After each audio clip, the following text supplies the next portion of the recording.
सुभाष चंद्र बोस जी की जयंती है और विद्यालय में हम सभी उनकी जयंती मना रहे हैं। आज के कार्यक्रम के मुख्य अतिथि हमारे अभिभावक कर्नल राणा प्रताप सिंह जी, विद्यालय के प्रबंध निदेशक कुमार द्विजेंद्र सर, कृष्णा जी और प्रिंट और इलेक्ट्रॉनिक मीडिया से आए हुए तमाम बंधुओं का बहुत बहुत मैं स्वागत करती हूँ, अभिनंदन करती हूँ। हमारे बच्चों और शिक्षकों का भी बहुत बहुत स्वागत है, अभिनंदन है। सुभाष चंद्र बोस एक ऐसा नाम जिसके नाम लेने से ही भारतीय स्वतंत्रता संग्राम के एक ऐसे महानायक, एक ऐसे स्वतंत्रता सेनानी जिन्होंने यह सिखाया कि हम अकेले होकर भी बहुत कुछ कर सकते हैं। परिस्थितियां विपरीत थी, अंग्रेजों का शासन था, लेकिन भारत को आजादी दिलाने के लिए उन्होंने एक अलग ब्रिगेड की स्थापना की जिसे हम आजाद हिंद फौज के नाम से जानते हैं। और आपको पता होगा कि वह भारत में स्थापना नहीं हुई थी। कहां हुई थी? कहां हुई थी? जापान में।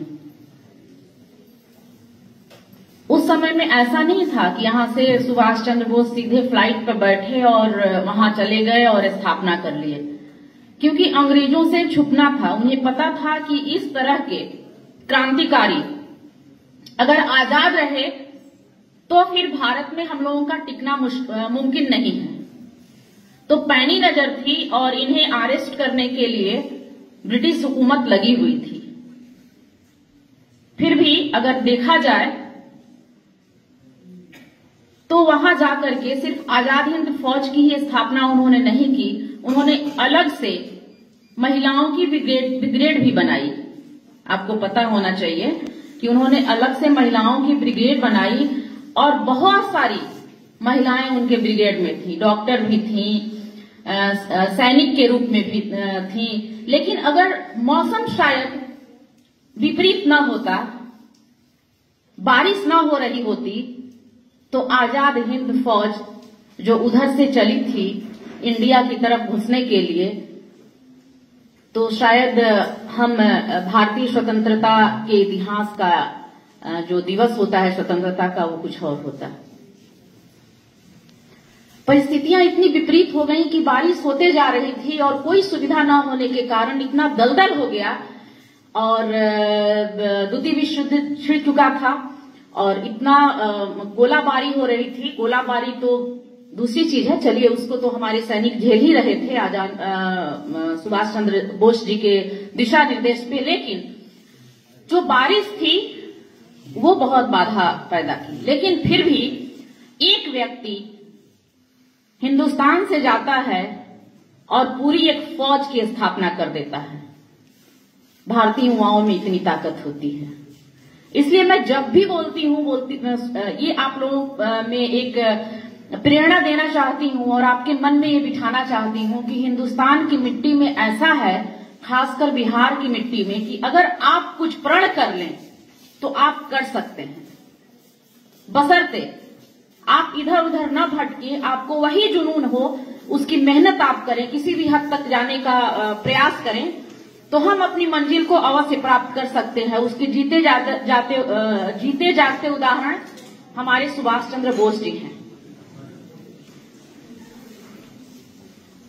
आज हम सभी उनकी जयंती मना रहे हैं और मैं युवाओं से ये कहना चाहूंगी, क्योंकि जो आपकी अवस्था भी किशोरवय हो चुकी है, अब इसके बाद आप युवा अवस्था में प्रवेश ही करेंगे, तो कहना चाहूंगी मैं कि आप, अगर हम किसी भी इतिहासकार की, किसी भी क्रांतिकारी की, किसी भी विशिष्ट पर्सन की जयंतियां मनाते हैं तो क्यों मनाते हैं?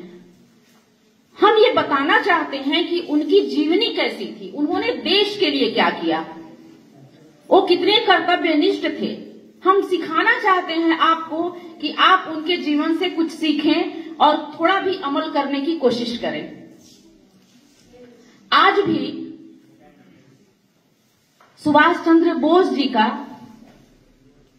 मृत्यु कब हुआ है यह पूर्णतः किसी को नहीं पता है। एक अंदाजतन लोग कहते हैं कि हाँ सुभाष चंद्र बोस जी की मृत्यु इस दिन हुई थी। ये ऐसे व्यक्तित्व थे कि उस समय के राजनीतिक परिवेश के जो सिरमौर थे उन्हें डर था कि सुभाष चंद्र बोस जी के रहने से शायद हमारी जो एक कहते हैं ना हमारा जो पद है वो शायद मुझे ना मिल पाए। बहुत सारी चीजें हैं, आप उनकी जीवनी को पढ़ें, मैं कहूंगी अवश्य पढ़ें, आपको बहुत सारी प्रेरणा मिलेगी और जीवन जीने का आपको सलीका मिलेगा। आप सुभाष चंद्र बोस जी का एक नारा बहुत प्रचलित है, आपने पढ़ी होगी किताब में, कौन सा? तुम मुझे खून दो मैं तुम्हें आजादी दूंगा। तुम मुझे खून दो मैं तुझे आजादी दूंगा। और उनके ब्रिगेड का एक बहुत ही अच्छा गीत था, कौन सा? कदम कदम बढ़ाए जा खुशी के गीत गाए जा, ये जिंदगी है कौम की तो कौम पे लुटाया जाए। मैं बहुत सादर नमन करना चाहती हूँ इस भारत माँ के सपूत को, सैल्यूट करना चाहती हूँ। और मैं चाहती हूँ कि हमारे बच्चे अपने देश के प्रति, अपने समाज के प्रति ऐसे ही कार्य करें और जो हमारे आदर्शवादी पुरुष हैं उनके जीवन को अमल करें। आप सभी को बहुत बहुत धन्यवाद।